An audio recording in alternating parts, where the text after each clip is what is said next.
Hello everyone, and welcome back to the channel. John Owen talks about sports and movies. Thank you for checking out today's video. I always appreciate the support. Let's get into it. So today's video is part 3 of the DCEU Reimagined series. I appreciate you guys watching the other 2 parts. If you haven't seen those, I would definitely go check those out before watching this. But with all that being said, today we're going to cover the Shazam sequel, through the Black Adam sequel, and all the other movies mentioned down there. With all that being said, let's get into it. I hope you guys enjoy. So the first movie that I said we were going to talk about was Shazam: Fury of the Gods. That's what I'm gonna. I'm just gonna go with whatever DC's got planned for the sequel. They did a good job with the first one. I'm gonna assume the second one's gonna be good. Okay, next we have Suicide Squad: Hell to Pay. In this movie, Enchantress has joined the team after she's learned to control her powers more and all that good stuff. So in this movie, there's a magical card that grants the user instant access to heaven, regardless of what they've done on their time during their time on Earth. Amanda Waller really wants this card because she wants to go to heaven and all that, so she sends a squad out to go get this card.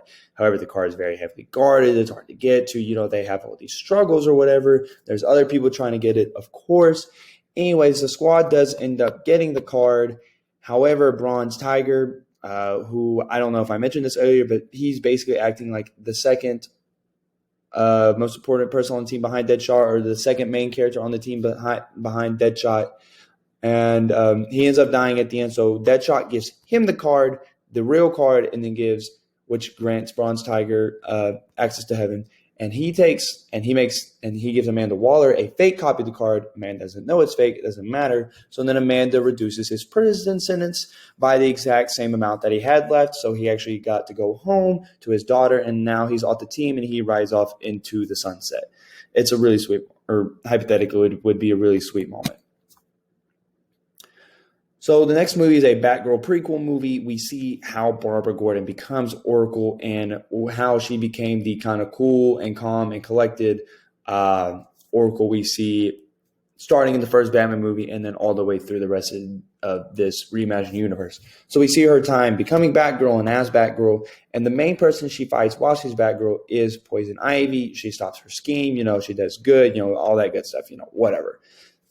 Her becoming Batgirl, that origin, and all her Poison Ivy stuff is about the first 65-70% of the movie, and the last 30% is more Oracle focused. So after she beats Poison Ivy, she's feeling really confident, so Batman sends her out on another mission once he sees that Harley has a scheme and she's doing bad things. So Barbara goes to stop Harley Quinn from doing whatever she's doing, but it's actually a trap. So Barbara defeats Harley in a quick fight. And as Barbara's going to arrest her and whatnot, Joker pulls up behind her, shoots her in the back, paralyzes her. So the rest of the movie is her dealing with the traumatic fallout and the psychological effects of becoming paralyzed and, being shy. That's kind of a lot to deal with. So she's like, hey, I still want to help and everything. So Batman's like, all right, you can become Oracle. You can be my girl in the chair, basically. And so she's like, okay, and she accepts it, and she's kind of struggling, but she's doing okay. Like nothing too big is happening. But then due to her struggles in the chair and as Oracle, she is partially responsible for the death of Jason Todd, which kind of puts a semi-rift in her and Batman's relationship for a little bit. And she feels really bad because her and Jason were actually pretty close. Batman ultimately realizes it's definitely his fault. It's not really Barbara's fault, but there's some tension there for a little while. That's only really resolved whenever she helps whenever it's because something she did in the chair that Batman was actually able to capture Penguin pretty much for good at this point. So then she overcomes her fears and her anxiety about being in the chair and everything like that. And we see where she is at the beginning of the first Batman movie. Okay, next we have Titans. So the older heroes decide that their younger sidekicks might need some run on their own just in case something were to happen to them.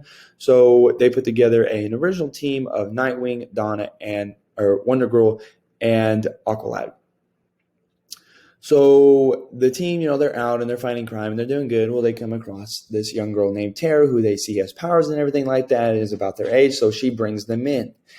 However, unbeknownst to them, Tara is actually a spy for Deathstroke. Deathstroke planted terror on them. He's trying to get revenge on Dick Grayson for stopping him in the second Batman movie. And so Tara is just basically a spy. While this is all going on, we're getting the origin of Connor Kent. Superboy, Cadmus, and Lex Luthor actually, while they were trying to create a Superman clone, they made Bizarro, but they actually were able to make a successful Superman clone in Superboy. And Cadmus is sending Superboy on the Titans, but he's not doing too good because he's like not really sure why he's supposed to be doing all these things, whatever. So the Titans are actually able to like escape from him and everything like that.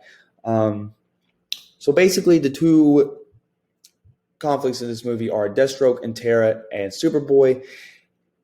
Anyway, so they don't find out that Terra's a spy until they get cornered by Deathstroke. They barely get out of there. Aqualad gets really hurt. Then they pressure Terra, and Terra breaks down and admits that she's a spy. But she'll help him. But she'll help them take down Deathstroke.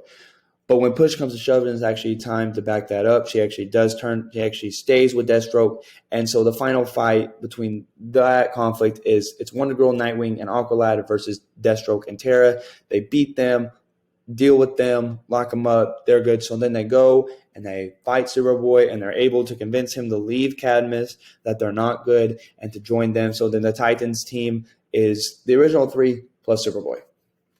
Okay, next we have Green Lantern, Red Dawn. So in this movie, we get the introduction of Hal Jordan, and I just have the picture of the other two Lanterns, Alan Scott and Kilowog, just because I didn't know if I mentioned it, but they're present in the first movie. I just want you guys to know that when I talk about Green Lantern movies, like Alan Scott, Kilowog, some of the other Lanterns are present in the movie.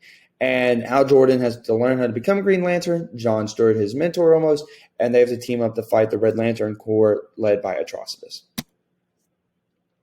Okay, next we have Wonder Woman Godwatch. This is the end of the Wonder Woman trilogy. So in this movie, Veronica Cale, who is a billionaire CEO, pharmaceutical person, is really jealous of Wonder Woman, kind of how Lex has this strong hatred for Superman. She's super jealous that Wonder Woman was easily so accepted into the world of men as a woman. And she's really jealous of that. So publicly, she's defaming her, putting out really bad press, kind of framing her for a lot of different things and whatnot. But she's also jealous of Wonder Woman's power and would like to acquire some. So this whole time, she's actually had Cheetah captive, and she's been experimenting on her, trying to siphon some of Cheetah's power so that she can be powerful just like Wonder Woman is. However, so as Wonder Woman is fighting all these allegations and everything like that, Ares kidnaps Veronica's daughter. And so Wonder Woman's like, well, this isn't good. Ares is very present. He's trying to convince Wonder Woman to join him and turn on the rest of humanity. But obviously she's not going to do that. So Veronica begs Wonder Woman, ask her to go get her daughter. So Wonder Woman's like, I'll do it, but you got to let Barbara go. And you have to stop. You have to say all those things about that you said were false and all that good stuff. So Veronica agrees or whatever. So basically Cheetah, Wonder Woman, and Wonder Girl all team up to go fight Ares and save Veronica Cale's daughter. So they fight Ares and they beat him. Unfortunately, Ares does kill Cheetah in the process, which really hurts Wonder Woman because, yes, Cheetah was a villain and everything, but Barbara was her friend, a really good friend of hers and everything like that. So it's still sad. And so she gives the daughter back, and Veronica Cale's like, I'm sorry, yada, yada, yada. But, Wonder Woman's compassion prevails. Okay, next we got Flash Legacy. Similarly, this is the end of the Flash, well, Barry Allen's trilogy, at least. In this movie, basically, Firestorm and Barry are taking on the Flash's Rogues Gallery, led by Captain Cold. They are tired of getting busted every day in Central City, so they all team up. They try to beat the Flash, but while they're thrown down with this team, they meet Wally West, who Barry can tell has a very strong connection to the Speed Force. After some prodding, realizes that Wally could potentially be faster than him, so he takes him under his wing, teaches him how to control his powers, how to be the Flash and everything like that. So it ends up being Wally, Barry, and Firestorm against the Flash's Rogues Gallery team up, led by Captain Cold. Okay, next we have another trilogy capper in Aquaman Sub Diego. So in this movie, based off of this comic book storyline of the same name, a mysterious earthquake sinks San Diego. And so Aquaman has to investigate the earthquake and everything like that. but actually some people had some Atlantean genes in them and they're able to breathe underwater. So they become part of Atlantis, but they're having a really hard time adjusting to Atlantean culture just because it's not quite the same on Earth. So there's a lot of disrest in the kingdom of Atlantis. So while Aquaman is investigating this, he goes to Orm and is like, hey, I need your help. And it forces Aquaman to trust his brother after, he tried to destroy the entire surface world and everything like that. And it's actually the work of Triton, who is the son of Poseidon, and he's jealous of Aquaman and of Aquaman's popularity in Atlantis. And Triton knows that if he becomes the king of Atlantis and usurps Aquaman's throne, then he'll have more followers and his power will increase, because apparently that's how Greek mythology works. So Triton set this earthquake in motion to try to get these followers, so then he could slide in there and become king, and then his power would grow. And he has Eel, which is just another one of Aquaman's lower villains, who has a hydrokinetic suit and all that good stuff. But basically, Orm, Aquaman, Aqualad, and Mera all have to team up to stop Triton from taking over the throne in Atlantis and helping these people adjust to life in Atlantis. The last movie in this video today is called Black Adam Lazarus. This is the Black Adam sequel. So Black Adam is still reeling from the loss of his wife Isis. So Ra's al Ghul approaches him and is like, hey, like, if I bring your wife back, we can do all these great things together for the world. And Black Adam's not in a great place. So he agrees to it, and he revives Isis, and everything's going good. But slowly but surely, he realizes that Ra's al Ghul is not a good person, which we knew as an audience from the jump that was true. But Black Adam didn't know that, so it's like a twist villain for him, basically. Anyways, Black Adam ends up stopping Ra's al Ghul, but he does it at the cost of giving up his wife. I'm sure someone who is smarter at writing a story could figure out something like that, where he's got to sacrifice Isis to beat Ra's al Ghul. And it basically helps him get over her death, because he's like, she's gone. I don't need her back, all that good stuff.